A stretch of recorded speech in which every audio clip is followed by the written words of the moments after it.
What's up guys, Donnie Diamond here, and we have our model Adriana. We're right now in vflat Studios warehouse, and I'm going to show you guys a very creative way of how I use these vflats. Basically, we use two vflats and we use the black sides, and I'm going to show you how to get that perfect directional lighting for headshots.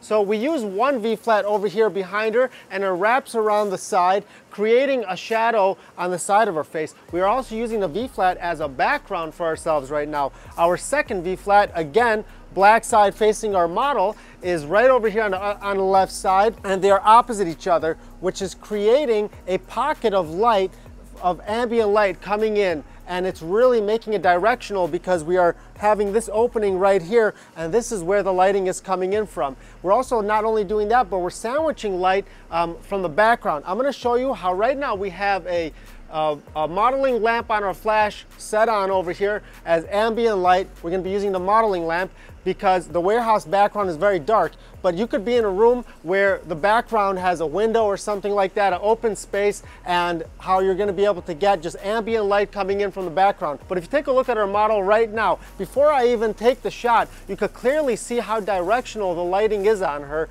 with the light hitting her perfectly in the face, directional, illuminating the center of her face. Then we have our kicker light, which is coming in from behind and giving us that beautiful highlight from behind. So now I'm going to talk about the settings on my camera. I'm using a Sony A1 right now. Obviously the camera doesn't matter. I could do this with any camera, but I love my 85mm 1.4 lens. I'm using the Sigma right now, and I put my camera into aperture priority mode. The reason why I put it in aperture priority mode is because I want to just choose the f-stop and not think about it anymore. I want the camera to just kind of figure out the exposure by itself. We also have something called exposure compensation. Every camera has it. So I am right now underexposing by 1/3 of a stop. My aperture is right now at f1.6, and I have my ISO set to auto, and I have my shutter speed changing as well, according to whatever the camera thinks is the right exposure. So if I'm not happy with my exposure, I'm going to take a shot,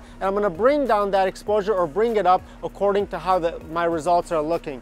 Let's go ahead and take our first shot over here. There we go. I love the pose. Amazing, Adriana, amazing. So I am at f1.6 right now. My camera's lowest shutter that I told it that I'm willing to go is at 1/250th of a second. Amazing. I love how those results are coming out.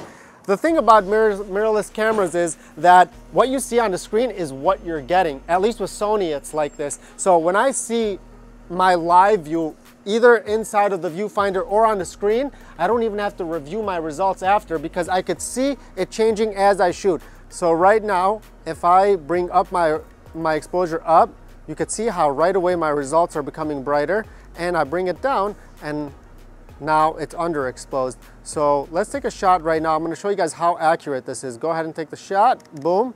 Now let's go to our results, and it's exactly what we were seeing before, which is fascinating. This is game-changing, guys.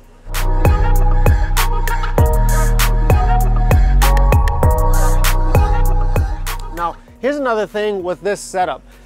Everyone knows how much I love my blue and purple tones. So the cool thing about these V-flats is, since they are 100% black and white, the black is 100% black. So my ambient light, which is usually on the warmer side from the sun, my camera is right now doing auto white balance, and to compensate for that warmer light coming in, it's taking a more of a cooler shot. So the black in the background is actually coming out not black, but it's coming out has a blue tint to it, which is beautiful. I think it's super complementing to the human skin tone.